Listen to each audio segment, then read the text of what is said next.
untuk mempresentasikan materinya kepada materi utama. Saya persilahkan dengan Baik, terima kasih atas kesempatannya. Di sini saya akan membacakan pengertian prasangka. Secara etimologi, prasangka berasal dari bahasa Latin praejudiциum yang berarti penilaian sebelumnya atau penilaian tanpa dasar.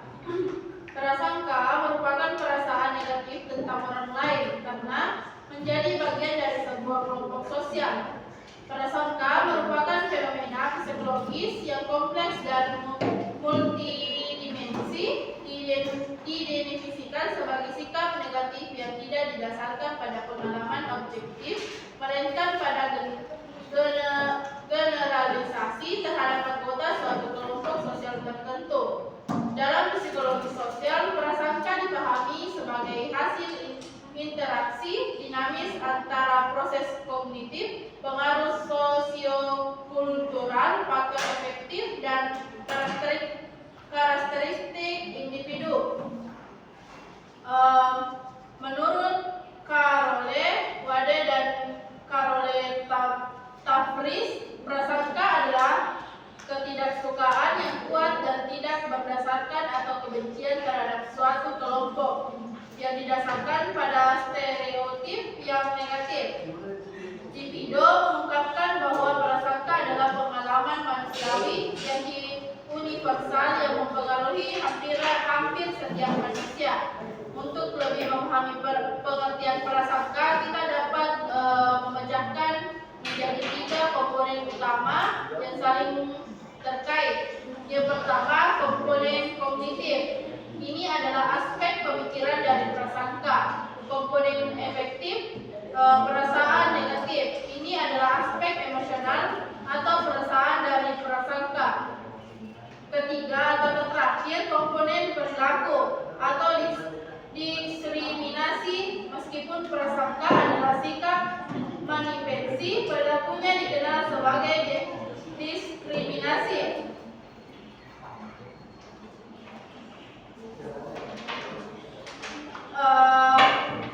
Aspek-aspek prasangka. Para ahli psikologi sosial umumnya disepakati bahwa prasangka adalah sebuah sikap yang terdiri dari 3 komponen utama, yaitu kognitif pikiran, efektif atau perasaan, dan kognitif atau perilaku tindakan.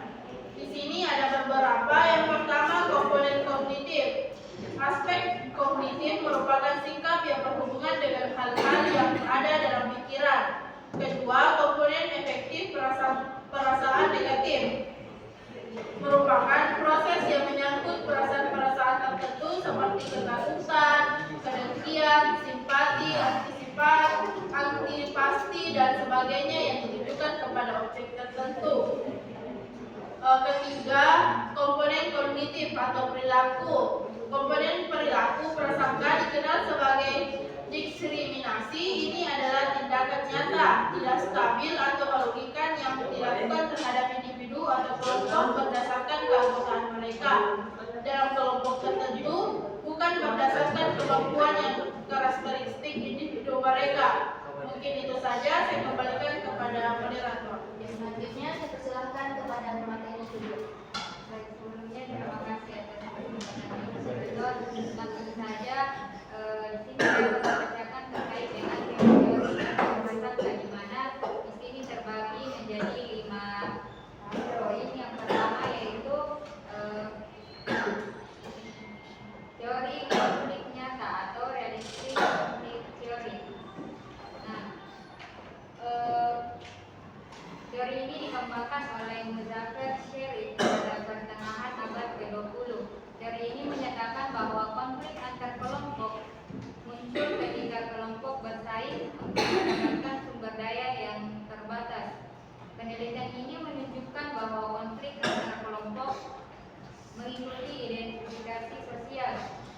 Ketika ada konflik kepentingan yang dirasakan antara kelompok, setiap kelompok akan mengembangkan sikap negatif atau prasangka dan perilaku diskriminatif terhadap kelompok lawan untuk memenangkan atau mempertahankan sumber daya yang diperebutkan.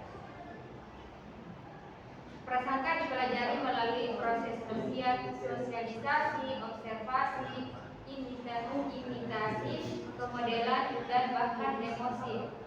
Kemudian ada teori pembelajaran sosial atau social learning theory. Teori ini dikembangkan oleh Albert Bandura pada tahun 1977. Anak-anak dapat belajar prasangka dari orang tua, teman sebaya, guru, atau bahkan media massa yang secara eksplisit maupun yang menyampaikan sikap dan stereotip negatif. Kemudian yang ketiga yaitu teori identitas sosial atau social identitas teori. Teori ini dikembangkan oleh Henry Tasker dan Johan Turner pada tahun 1970-an. Teori ini menjelaskan bagaimana identitas sosial mempengaruhi perilaku antar kelompok. Individu termotivasi untuk meningkatkan harga diri melalui identitas kelompok. Teori ini berfokus pada 3 proses kognitif yang menyebabkan prasangka. Yang pertama yaitu kategorisasi sosial, yang kedua yaitu identifikasi sosial, yang ketiga yaitu perbandingan sosial. Kemudian yang keempat yaitu pendekatan kognitif atau cognitive approach.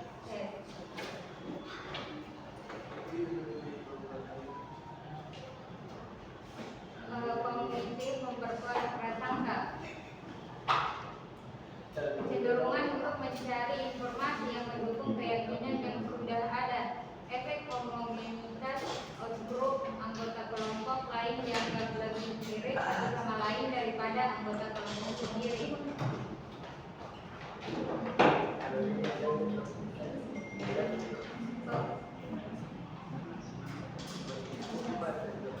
Pengaruh stereotip pada persepsi. Ketika bertemu seseorang dari kelompok yang punya stereotip, individu cenderung memperhatikan perilaku yang sesuai dengan stereotip dan mengabaikan perilaku yang berbeda. Yang pertama yaitu kepribadian otoriter. Teori ini mengemukakan bahwa individu dengan kepribadian otoriter cenderung memiliki pola pikir yang kaku, patuh pada otoritas dan intoleran terhadap ambiguitas.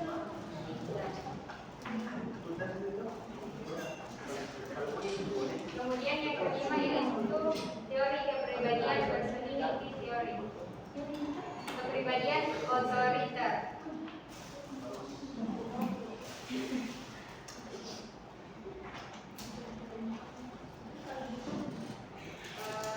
Mungkin itu saja saya kembalikan kepada Dr.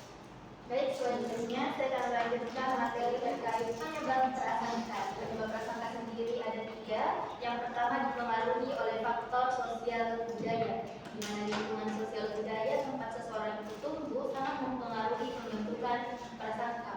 Pendapat umum yang negatif terhadap kelompok tertentu, misal suku, ras, agama, dan lain sebagainya, dapat meningkatkan kemungkinan munculnya prasangka dan bahkan diskriminasi. Kemudian faktor yang kedua ada faktor kognitif, di mana pengelompokan orang berdasarkan karakteristik umumnya, baik itu ras, gender, pekerjaan, dan lain sebagainya, yang di mana hal ini dapat menyebabkan efek homogenitas of group atau yang disebut anggota grup. Ini dianggap lebih mirip satu sama lain daripada kenyataannya, dan perbedaan yang lebih besar dengan induk atau kelompok sendiri. Faktor yang terakhir yaitu faktor emosional, yang dimana prasangka seringkali didasari oleh perasaan negatif seperti kecemasan, rasa takut, dan kemarahan terhadap kelompok lain. Prasangka dapat menjadi respon terhadap frustrasi atau kegagalan yang mencari aktivitas untuk menyalahkan. Ini dapat dilakukan baik itu kepada suatu individu ataupun kelompok. Selanjutnya terkait dengan dampak dari prasangka. Secara umum, prasangka menghambat perkembangan potensi individu dan masyarakat secara keseluruhan.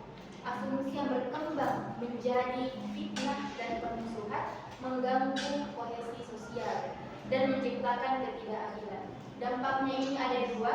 Yang pertama, dampak bagi korban prasangka, yakni diantaranya dapat menurunkan harga diri bagi korban prasangka. Kemudian dampak yang kedua yaitu masalah kesehatan mental, dan yang terakhir isolasi sosial.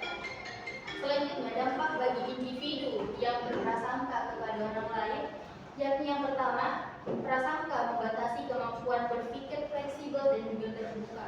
Yang kedua, kesempatan membangun hubungan yang beragam dan kaya dengan orang dari latar belakang berbeda menjadi sangat terbatas. Yang ketiga, jika norma sosial menentang prasangka, individu yang berprasangka mungkin merasa bersalah atau malu. Dan yang keempat, prasangka membagi masyarakat menjadi kita dan mereka, yang memperlebar jurang antar kelompok dan memicu konflik bahkan sampai melakukan kekerasan. Yang saya sampaikan kepada pemateri selanjutnya. Baik, saya menyebutkan menjadi keempat upaya mengurangi prasangka. Upaya mengurangi prasangka menurut Brown adalah membangun hubungan erat dan bermakna antar anggota kelompok yang berkaitan dengan cara pertama membangun hubungan interpersonal yang baik dan dekat. Yang kedua, menerima informasi yang lebih akurat tentang kelompok lain. Ketiga, mengubah pandangan seseorang terhadap kelompok lain bahwa stereotip negatif pada kelompok lain tidak benar.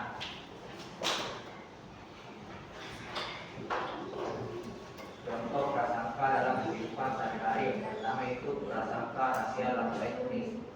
Prasangka etnis merupakan sikap negatif keinginan seorang individu atau kelompok untuk merendahkan individu atau kelompok etnis lain yang akan berkali kali menimbulkan konflik dan kebencian antar kelompok etnis dan individu sebagai perwakilan kelompok etnis.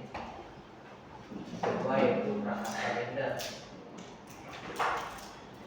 Secara global, orang-orang menghadapi prasangka karena yang dialami mereka. Prasangka yang dilakukan merupakan serangan terhadap hak asasi manusia, termasuk hak untuk hidup dan keselamatan, hak untuk perumahan, hak untuk pendidikan, perawatan kesehatan, pekerjaan yang layak, dan sebagainya. Tanpa percaya stereotip bahwa perempuan kurang kompeten dalam posisi kepemimpinan sehingga sulit bagi mereka untuk mencapai posisi top manajemen. Ketiga yaitu prasangka agama. Prasangka agama adalah sikap negatif, prasangka atau diskriminasi terhadap kelompok agama tertentu atau anggotanya. Hal ini dapat dipicu oleh berbagai faktor termasuk fundamentalisme agama, orientasi keagamaan, dan bahkan kesalahan dalam memahami agama. Yang keempat yaitu prasangka terhadap kelompok minoritas lainnya. Prasangka terhadap disabilitas yaitu anggapan bahwa penyandang disabilitas tidak mampu melakukan hal-hal tertentu sehingga mereka kurang mendapatkan kesempatan di tempat kerja atau fasilitas publik yang layak.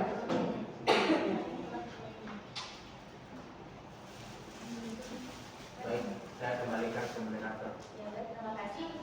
Untuk sesi tanya jawabnya kita simpan di akhir. Selanjutnya saya persilakan kepada kelompok 5 untuk memaparkan materinya. Kepada pemateri pertama saya persilakan. Baik, terima kasih atas kesempatannya. Ada siapa?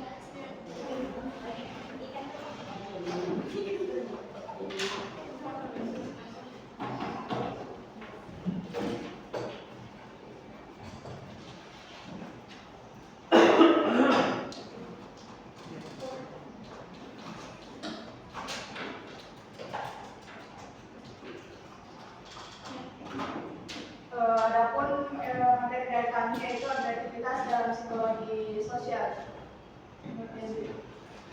Aktivitas adalah perilaku yang dimaksudkan untuk menyakiti atau merugikan orang lain, baik secara fisik maupun verbal. Perilaku ini bersifat kompleks dan dapat dipengaruhi oleh proses pembelajaran sosial. Agresif memiliki beberapa aspek, yaitu kognitif atau pemikiran, efektif atau perasaan, konatif atau keinginan, dan behavioral atau tindakan. internal dan faktor eksternal. Faktor internal meliputi kepribadian dan kemampuan individu, sedangkan faktor eksternal seperti frustasi, provokasi, serta pengaruh media massa. Kekerasan merupakan bentuk ekstrim dari agresivitas yang dapat menyebabkan penderitaan fisik dan psikologis. Media massa, khususnya televisi, kerap dianggap sebagai pemicu meningkatnya kekerasan melalui pemberitaan yang tidak konseptual, berpihak, dan kurang menggali akar masalah serta solusi damai. Adapun jenis-jenis agresivitas yaitu yang pertama, agresivitas instrumental. Agresi yang menggunakan alat, benda, orang, atau ide untuk menyakiti korban secara fisik maupun psikologis. Yang kedua ada agresi verbal, yang dimana agresi dalam bentuk kata-kata kasar atau menyakitkan orang yang menyinggung atau melukai perasaan orang lain. Yang ketiga agresi fisik, yang dimana agresi yang dilakukan secara langsung dengan tindakan fisik seperti memukul atau menyerang. Yang keempat agresi emosional, yang dimana agresi ini muncul karena kemarahan dan ketidakberdayaan, biasanya tidak ditunjukkan secara langsung tetapi bersifat terpendam. Yang kelima, agresi konseptual. Agresi ini yang disalurkan melalui ide, saran, atau hasutan yang mempengaruhi orang lain untuk menjadi agresif. Adapun faktor-faktor penyebab agresivitas, perilaku agresif remaja dapat dipengaruhi oleh dua faktor utama.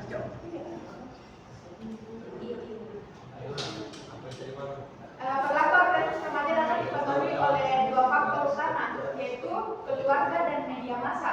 Faktor keluarga meliputi penolakan yang kuat, pendidikan yang buruk, ketidakkonsistenan aturan, serta kondisi keluarga yang tidak menyenangkan. Sedangkan faktor media massa, khususnya televisi, dapat memicu agresivitas remaja karena mereka cenderung meniru adegan kekerasan yang sering ia tonton. Mungkin itu saja yang dapat saya sampaikan. Saya serahkan kepada pembaca kedua. Baik, saya akan melanjutkan pemantik dari pertama. Isyarat spasial dan temporal. Perilaku agresi pada remaja dapat dijelaskan melalui berbagai perspektif teori. Dalam teori belajar sosial yang dikemukakan oleh Bandura 1999, lingkungan seperti keluarga, kelompok sosial, dan media massa memiliki peran penting dalam pembentukan perilaku menyimpang, termasuk agresivitas. Yang pertama itu teori insting. Teori insting merupakan pendekatan klasik yang menjelaskan bahwa agresi adalah dorongan biologis yang bersifat bawaan. Freud menyatakan bahwa perilaku agresi merupakan ekspresi dari insting kematian, dan secara alami membantu individu menyeimbangkan insting mencintai dan insting merusak. Kedua, perilaku agresi yang dimediasi oleh penilaian kognitif. Teori ini menjelaskan bahwa reaksi individu terhadap stimulus agresi sangat bergantung pada cara stimulus itu diinterpretasi oleh individu. Sebagai contoh, frustasi dapat cenderung menyebabkan perilaku agresif apabila frustasi oleh individu interpretasi sebagai gangguan terhadap aktivitas yang ingin dicapai oleh dirinya. Dampak agresivitas. Perilaku agresif pada remaja berdampak negatif terhadap berbagai aspek perkembangan, termasuk emosi, perilaku, prestasi akademik, serta hubungan sosial. Anak yang agresif cenderung memiliki prestasi akademik rendah dan kesulitan dalam keterampilan sosial, seperti bekerja sama dengan guru dan bergaul dengan teman sebaya. Menurut Hawadi dalam pemeriksaan 2018 dapat perilaku agresif terbagi dua. Yang pertama itu bagi diri sendiri, anak ditemani berisi konsep diri merasa tidak aman dan tidak bahagia. Dua, bagi lingkungan, menimbulkan ketakutan, merusak hubungan sosial dan mengganggu ketenangan karena cenderung merusak lingkungan sekitar. Secara sosial, anak agresif dijauh temannya dan dapat menyebabkan korban trauma hidup datang ke sekolah. Saya lanjutkan ke pemateri ketiga. Baik, contoh dari agresivitas itu dalam kehidupan sehari-hari, awalnya kita pernah mengetahui lingkungan inti atau lingkungan keluarga dan juga masyarakat memegang peran penting dalam tumbuh kembang seorang anak. Anak belajar melalui proses meniru ataupun modeling terhadap perilaku yang mereka amati dari lingkungan sekitarnya. Jadi jika lingkungan menunjukkan perilaku agresif, maka anak akan cenderung akan menirunya, dan juga sebaliknya. Jika lingkungan memberikan contoh yang positif, maka anak akan bertumbuh dengan perilaku yang baik pula. Agresif ada beberapa macam yang akan saya sebutkan ini tidak tertulis dalam PPD, namun saya akan menjelaskannya kepada teman-teman sekalian. Yang pertama itu ada agresivitas verbal. Contohnya itu mencaci maki saat marah atau membentak, menyindir, mengejek, atau menggunakan kata-kata kasar. Itu merupakan agresivitas verbal. Lalu selanjutnya ada agresivitas fisik seperti memukul, merusak barang milik orang, menganiaya, menendang pintu atau meja, itu juga termasuk agresivitas fisik. Lalu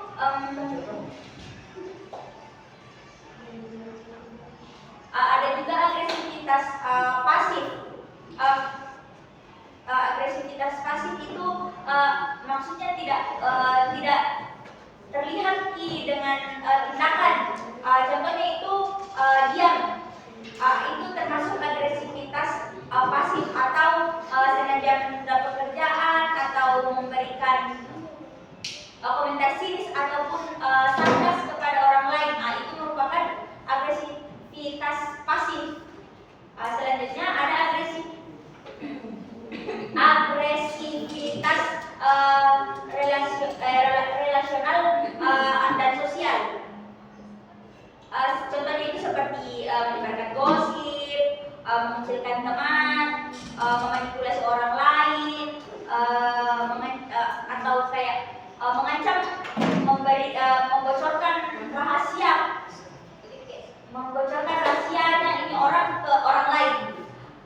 Selanjutnya yang akan saya jelaskan itu upaya mengurangi agresivitas. Next.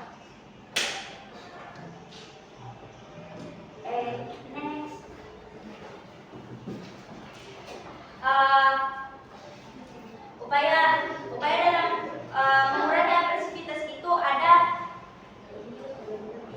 4 teknik. Yang pertama itu teknik belajar sosial Bandura. Pendekatan intervensi ini atau pendekatan ini merupakan pelatihan dengan menggunakan metode belajar sosial dari proses observasi ataupun perhatian. Pendekatan ini sangat penting dalam pembelajaran tingkah laku, karena tingkah laku yang baru tidak akan diperoleh tanpa adanya proses observasi ataupun perhatian belajar seperti yang tadi saya jelaskan di awal. Contoh itu anak-anak itu tidak ada yang langsung orang itu tidak ada yang bisa langsung agresif, kecuali kalau memang lingkungannya yang duluan agresif. Karena anak-anak itu orang itu meniru dari lingkungannya. Terus yang kedua itu ada teknik art terapi. Art terapi itu dapat menurunkan perilaku agresif. Art terapi itu merupakan intervensi yang dapat digunakan untuk mengurangi perilaku agresif. Art terapi ini dapat menurunkan perilaku agresif karena art terapi merupakan sarana yang dapat dijalankan oleh individu untuk mengekspresikan kemarahannya secara aman. Individu juga dapat belajar bagaimana mengatur dan juga mengendalikan perasaan marahnya sehingga tidak ditunjukkan dalam perilaku agresif. Contohnya ini art terapi seperti menggambar atau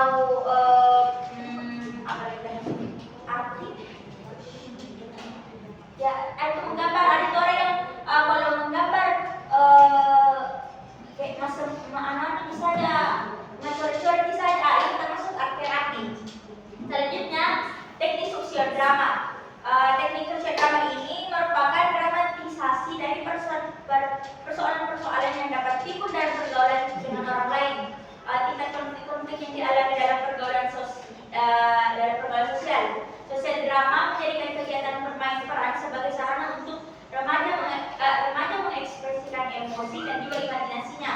Nilai-nilai yang diterapkan dalam permainan sosial drama membantu remaja memahami perilaku agresif dan mengajarkan remaja berempati terhadap perasaan orang lain.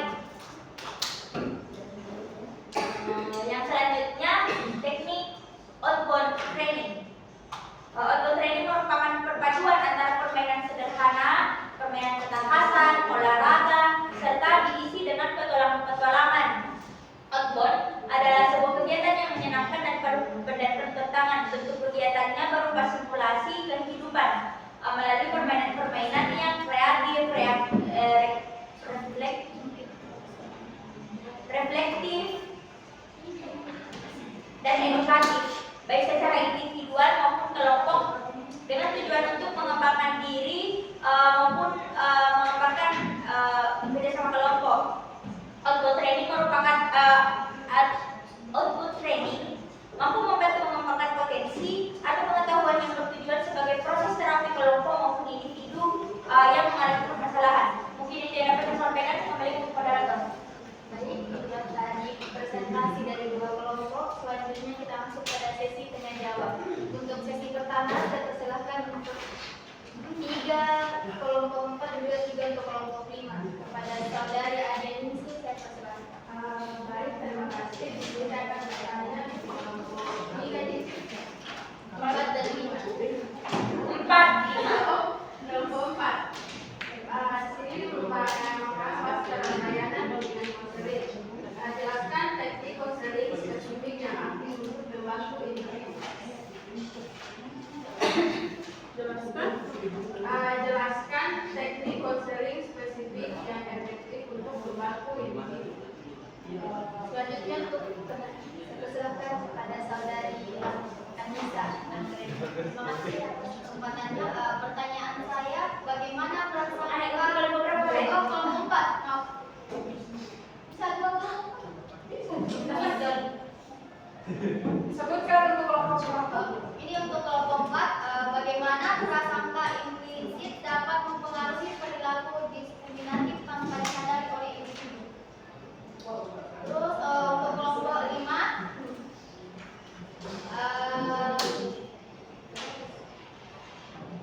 jelaskan perbedaan antara agresivitas instrumental dan agresivitas emosional.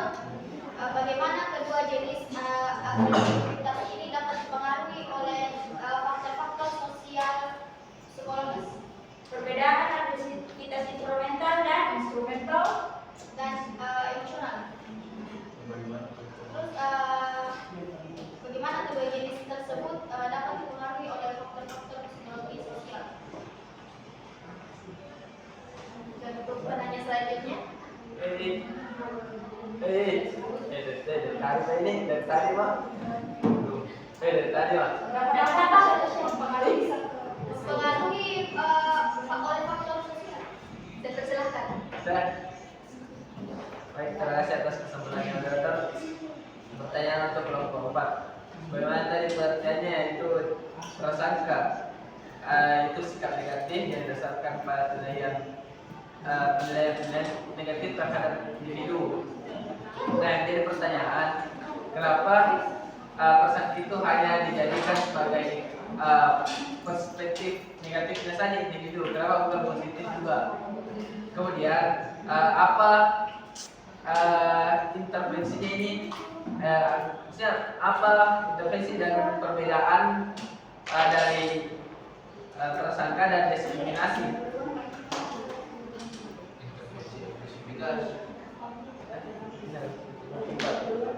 Kemudian untuk pertanyaan kelompok 5,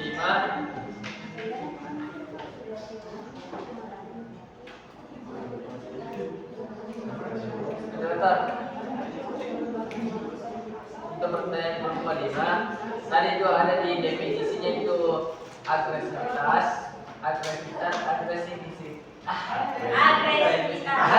bukan hanya kayak terjadi di sekitar, bukan hanya secara fisik maupun bukan hanya secara fisik, tapi ada juga secara verbalnya. Nah, pertanyaannya seperti apa itu ya agresivitas yang verbal? Ya tadi sudah kujelaskan. Oh iya. Ya. Iya.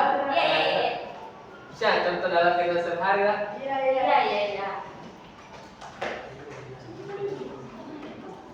Izin bertanya dulu. Satu lagi pertanyaan untuk kelompok 5. Untuk kelompok 4 kelompok 5. Siapa yang itu? Pertanyaan. Di makalah menunjukkan faktor internal dan eksternal yang menyebabkan agresivitas. Berikan satu contoh kasus nyata agresivitas remaja dan analisis bagaimana faktor internal dan eksternal tersebut berinteraksi dalam kasus tersebut. Ulangi. Oke. Contoh kasus nyata agresivitas remaja dan analisis bagaimana faktor internal dan eksternal tersebut berinteraksi dalam kasus. Everybody, ouch!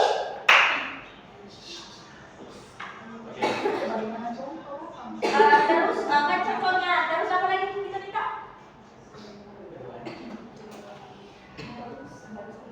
Faktor internal dan eksternal. Ia menyebabkan agresivitas. Berikan satu contoh kasus nyata agresivitas remaja dan analisis bagaimana faktor internal dan eksternal tersebut berinteraksi dalam kasus tersebut. Maksudnya berinteraksi apa pertanyaannya? Berinteraksi seperti apa yang kita maksud? Bisa dikasih bahasa yang langsung saja gitu. Dan sampai dia tahu bahasa tak? Atau ada teman-teman yang bisa bahasakan nih contohnya? Iya contohnya. Terus ada sambungannya lagi ada yang misi.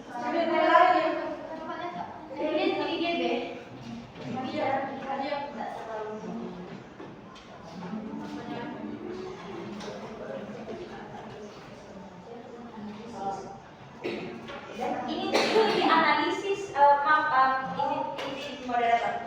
Ini kasusnya tanya dianalisis atau itu contohnya yang dianalisis? Ini. Oke, terima kasih.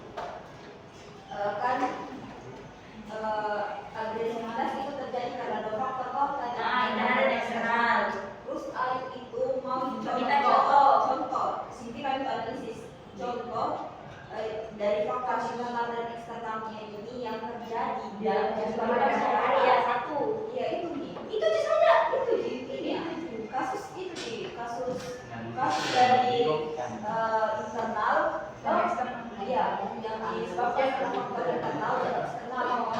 Yang dihadapi oleh remaja toh. Iya. Khususnya remaja. Jadi saudara punya 3 pertanyaan untuk masing-masing kelompok. Selanjutnya saya silakan kepada kedua kelompok jika ingin menjawab pertanyaan dari ingin menjawab moderator. Saya persilakan. Pertanyaan dari saudara Ikhwan. Pertanyaannya itu contoh agresivitas verbal. Tadi saudara Ikhwan meminta.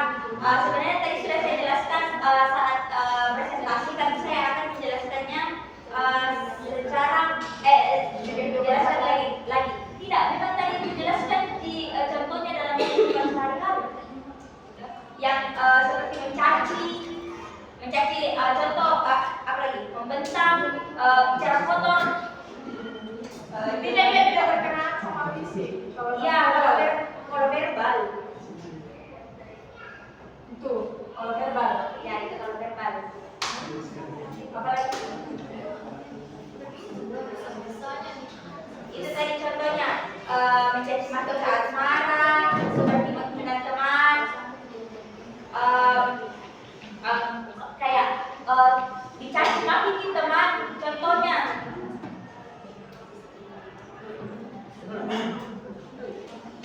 Tidak, maksud saya menjawab Pak.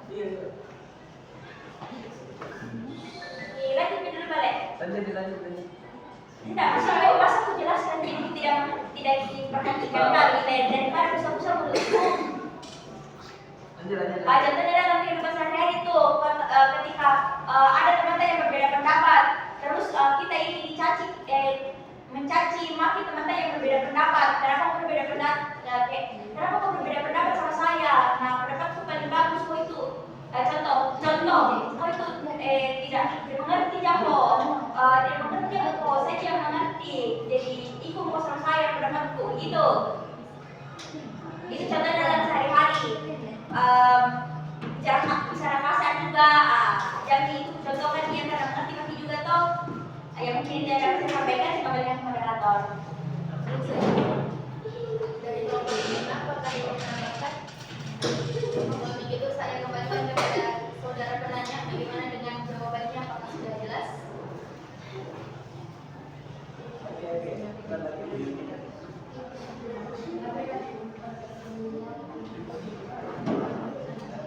Baik, terima kasih. Selanjutnya untuk kedua kelompok yang ingin menjawab pertanyaan silakan. Izin menjawab moderator. Silakan kepada saudara. Baik, saya akan menjawab pertanyaan dari Nisa Reni. Pertanyaannya yaitu bagaimana prasangka implisit dapat mempengaruhi perilaku diskriminatif tanpa disadari oleh individu. Prasangka implisit adalah sikap negatif atau positif otomatis dan tidak disadari terhadap satu kelompok sosial. Berbeda dengan prasangka eksplisit yang disadari dan diungkapkan secara terbuka. Prasangka implisit beroperasi di bawah kesadaran mempengaruhi perilaku tanpa individu menyadarinya. Di sini ada beberapa cara prasangka implisit dan penyebab perilaku diskriminatif secara tidak sadar. Yang pertama, aktivitas asosiasi otomatis. Prasangka implisit dibentuk melalui asosiasi yang dipelajari selama bertahun-tahun melalui pengalaman pribadi, media, dan budaya. Kedua, pengaruh pada perilaku nonverbal. Prasangka implisit dapat mempengaruhi perilaku nonverbal seperti ekspresi wajah, bahasa tubuh, dan kontak mata. Ketiga, pengaruh pada pengambilan keputusan. Prasangka implisit juga dapat mempengaruhi pengambilan keputusan terutama dalam situasi yang kompleks atau ambigun. Keempat, mikroregsion. Prasangka implisit seringkali memanifestasikan diri sebagai yaitu tindakan-tindakan kecil yang tampak tidak sensitif secara individu. Terakhir, perilaku yang konsisten dengan stereotipe. Prasangka implisit dapat memicu perilaku yang konsisten dengan stereotipe yang berkaitan dengan kelompok tertentu. Contohnya, individu mungkin secara tidak sadar lebih waspada atau curiga terhadap anggota kelompok minoritas dalam situasi tertentu, bahkan jika tidak ada alasan yang sah untuk merasa demikian. Mungkin itu saja, saya kembalikan kepada moderator. Baik, apakah dari kelompok 5 apakah ingin menambahkan? Saya silakan. Baik, tentunya terima kasih atas kesempatannya moderator. Langsung saja terkait dengan pertanyaannya Anissa Amreni, bagaimana prasangka implisit mempengaruhi perilaku diskriminatif tanpa disadari? Yang pertama yaitu karena terjadi di luar kesadaran. Nah, prasangka implisit ini bekerja secara otomatis dan cepat tanpa individu menyadari bahwa mereka sedang menilai atau memperlakukan orang lain secara berbeda berdasarkan faktor seperti ras, jenis kelamin, usia, atau orientasi seksual. Kemudian yang kedua yaitu mempengaruhi persepsi dan penilaian. Nah, prasangka implisit ini dapat mengaruhi cara kita menafsirkan tindakan atau sikap orang lain. Kemudian yang ketiga yaitu menentukan pengambilan keputusan. Dalam situasi yang menuntut keputusan cepat atau saat individu lelah, stres, atau dalam waktu, maka prasangka implisit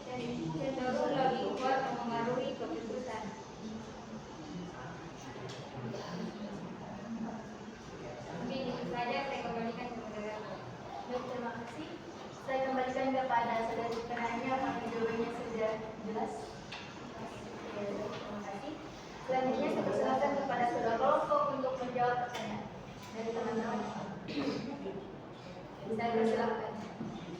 Saya akan menjawab pertanyaan dari Anissa Nurani. Jelaskan perbedaan antara agresivitas instrumental dan emosional dan bagaimana dua jenis tersebut bisa mempengaruhi faktor sosial. Perbedaan antara agresivitas instrumental dan agresivitas emosional terletak pada motivasi dan tujuan dibalik perilaku agresif tersebut. Yang pertama itu agresivitas instrumental. Perilaku agresif dilakukan dengan tujuan tertentu dan biasanya tidak dipicu oleh emosi. Contohnya seorang anak berumur dengannya mendapatkan mainan. Pelaku menggunakan kekerasan agar bisa mencuri uang. Ciri-cirinya terencana atau disengaja, fokus pada hasrat kehidupan tertentu, emosi seringkali tidak dominan. Yang kedua, agresivitas emosional. Perilaku agresif yang muncul karena dorongan emosi seperti marah, benci, frustasi, atau cemburu. Contohnya seseorang memukul orang lain karena marah saat bertengkar. Ciri-cirinya tidak terencana, impulsif, tujuannya akan melukai atau melampiaskan emosi dominan, misalnya kemarahan, kebencian. Pengaruh terhadap faktor sosial itu agresivitas mental itu mental bisa menormalkan kekerasan sebagai sarana mencapai tujuan, dapat merusak kepercayaan dalam lingkungan sosial, bisa membuat perilaku kompetitif yang tidak sehat di masyarakat, misalnya di dunia bisnis atau politik. Agresivitas emosional, menyebabkan konflik interpersonal yang terjadi spontan, misalnya dalam keluarga atau kelompok sosial. Bisa menciptakan lingkungan sosial yang penuh ketegangan dan rasa takut, seringkali memicu balas dendam, memperpanjang konflik dan menciptakan lingkaran kekerasan. Saya kembalikan beberapa. Terima kasih atas jawabannya. Saya serahkan kepada kelompok 5. Apakah ada yang ingin menambahkan? Sudah menambahkan mengenai pertanyaan dari Saudara tadi, jelaskan perbedaan antara agresivitas instrumental dan agresivitas emosional. Bagaimana kedua jenis agresivitas ini dapat dipengaruhi oleh faktor sosial. Adapun dari agresivitas instrumental adalah tindakan agresi yang dilakukan sebagai sarana untuk mencapai tujuan tertentu, bukan karena emosi marah atau benci semata. Contohnya seorang yang menggunakan kekerasan untuk merampok bank, tujuannya adalah untuk mendapatkan uang. Itu agresi instrumental. Adapun agresivitas emosional adalah tindakan agresif yang muncul karena emosi yang intens seperti kemarahan atau kebencian. Tujuan utamanya yaitu menyakiti orang lain. Adapun faktor pengaruh sosialnya, yang dimana ada norma sosial, di mana lingkungan yang mentoleransi kekerasan, misalnya budaya, gangster atau kelompok preman, cenderung meningkat agresivitas instrumental untuk status atau uang. Yang kedua ada modeling atau peniruan. Dalam teori Bandura, anak-anak yang melihat agresi instrumental, misalnya dengan aksi atau kekerasan yang menghasilkan sesuatu, bisa belajar menggunakan agresi sebagai alat mencapai tujuan. Yang ketiga ada frustasi dan provokasi.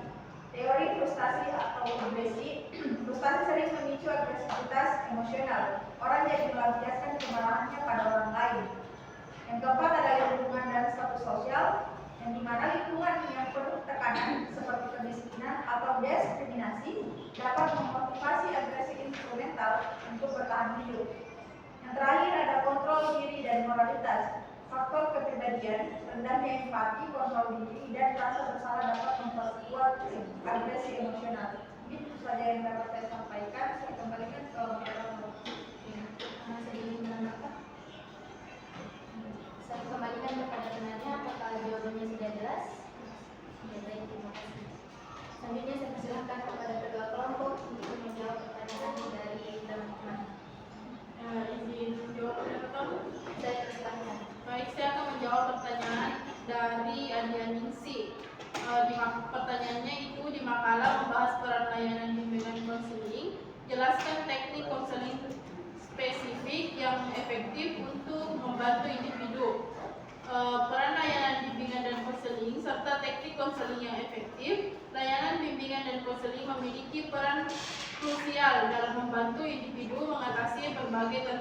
hidup, meningkatkan kesejahteraan, dan mencapai potensi maksimal mereka. Peran ini dapat dijabarkan sebagai berikut. Pertama, pencegahan. Layanan ini berperang dalam mencegah masalah sebelum muncul dengan memberikan pendidikan, informasi, dan pengembangan keterampilan coping yang efektif. Contohnya, program pencegahan bullying di sekolah atau workshop manajemen stres untuk karyawan. Kedua, intervensi. Ketika masalah sudah muncul, layanan bimbingan dan konseling memberikan intervensi tepat waktu untuk mengatasi masalah tersebut sebelum memburuk. Ini termasuk konseling individu, kelompok atau keluarga untuk berbagai isu seperti depresi, kecemasan, masalah hubungan, dan menyalahgunakan zat. Yang ketiga, pengalaman. Layanan ini juga memfasilitasi perkembangan pribadi dan sosial individu, membantu mereka mencapai potensi penuh mereka melalui peningkatan keterampilan penguasaan diri dengan perencanaan masa depan. Contohnya, konseling karir untuk pengembangan potensi kepemimpinan. Keempat, dukungan. Layanan memberikan dukungan emosional praktis kepada individu yang sedang menghadapi kesulitan. Kelima, advokasi. Konselor dapat berperan sebagai advokat bagi klien, membantu mereka mengakses sumber daya dan dukungan yang dibutuhkan. Teknik-teknik konseling yang efektif. Berbagai teknik konseling dapat digunakan, dipilih berdasarkan kebutuhan individu dan masalah yang dihadapi. Berikut beberapa teknik yang efektif. Yang pertama, terapi perilaku kognitif. Berfokus pada hubungan antara pikiran, perasaan, dan perilaku. Teknik ini membantu individu mengidentifikasi dan mengubah pola pikir negatif yang perilaku pada masalah mereka. Yang pertama, mengidentifikasi pikiran otomatis, menguji realitas. Ketiga, restrukturisasi kognitif. Keempat, eksperimen perilaku. Kedua, terapi penerimaan dan komitmen. Di sini ada beberapa poin juga. Yang pertama, defusi kognitif. Kedua, penerimaan. Ketiga, kontak dengan saat ini. Keempat, menentukan nilai-nilai. Kelima, bertindak dengan komitmen. Ketiga, terapi berpusat pada orang atau person-centered terapi di sini juga ada beberapa poin. Yang pertama, empati. Kedua, penerimaan tanpa syarat. Ketiga, dan terakhir, keautentikan.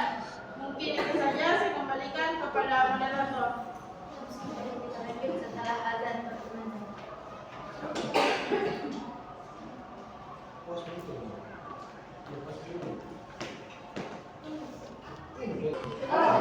Oke. Jawaban dari kelompok 4 saya kembalikan kepada penanya Adian Yusri. Bagaimana dengan jawabannya? Apakah sudah jelas? Sudah jelas. Selanjutnya saya persilahkan kepada kedua kelompok untuk menjawab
mampu mungkin itu tuh bisa karena lingkungan keluarga, lingkungan keluarganya bisa jadi di keluarganya ini anak sering dipukul atau sering disungsung sama kakaknya, terus kalau tidak ditegur sama kakak yang dipukul kini orang, atau bisa jadi karena pertemanannya yang di luar dari itu toksik, dikasih begitu juga di luar, jadi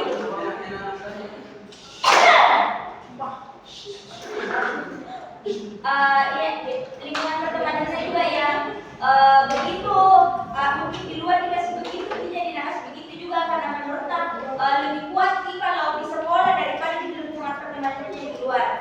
Mungkin kan itu ceritanya, nah contoh atau ya mungkin tidak akan saya sampaikan, saya berikan ke moderator. Baik, setelah tadi jawaban dari Pak Fatima, apakah ada tambahan? Saya kembalikan kepada saudari penanya, apakah jawabannya sudah jelas? Terima kasih atas pertanyaannya, saya jawabannya tidak terima. Selanjutnya tersisa satu pertanyaan lagi untuk kelompok 4. Saya persilahkan untuk menjawab pertanyaan. Moderator, kasih juga kesempatan saudara ini juga menjawab.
Mengapa prasangka lebih sering dikaitkan dengan sikap negatif? Itu pertama, dampaknya lebih merusak. Prasangka negatif sering menimbulkan diskriminasi, konflik sosial, ketidakadilan dan ketimpangan. Karena itu para ilmuwan sosial lebih banyak fokus membahas prasangka negatif. Kedua, yaitu prasangka positif juga biasanya berbahaya walaupun sudah dengan baik. Prasangka positif kita bersifat produktif dan menyamaratakan yang dapat menjadi masalah. Misalnya, mengapa semua orang Asia pandai matematika bisa memberi tekanan tak adil? Kedua, mengapa perempuan lebih peduli bisa membuat laki-laki dianggap kurang layak dan maju? Ketiga, prasangka secara definisi bersifat irasional, baik positif maupun negatif. Prasangka tetap merupakan penilaian tanpa dasar individual yang akurat, jadi bahkan jika isi prasangkanya positif, tentu pikirannya tidak tetap objektif. Baik, saya kembalikan ke Dari kelompok 4, apakah ada yang ingin menambahkan?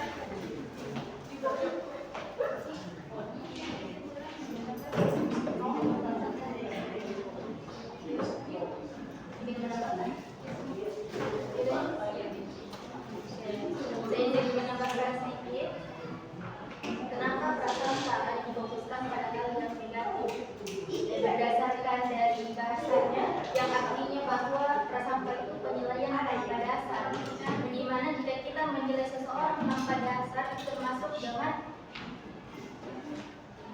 hal yang negatif, karena kita belum tahu apakah prasangka kita atau pendapat kita terhadap orang lain itu benar atau tidak, sehingga kita menormalisasikan atau mempersepsikan bahwa orang itu buruk. Misalnya dalam suatu kelompok, dalam kelompok ini mungkin kelompok ini terkesan terkesan buruk di mata orang lain, namun anggota-anggotanya atau bisa saja salah satu di antara mereka tidak seperti itu. Namun kita menilai bahwa dalam satu kelompok itu pasti mereka buruk. Selanjutnya, apa intervensinya prasangka dengan diskriminasi dan apa perbedaannya diskriminasi dengan prasangka? Jadi diskriminasi itu adalah tindakan nyatanya. Misalnya, contoh, dalam situasi atau di tempat kerja,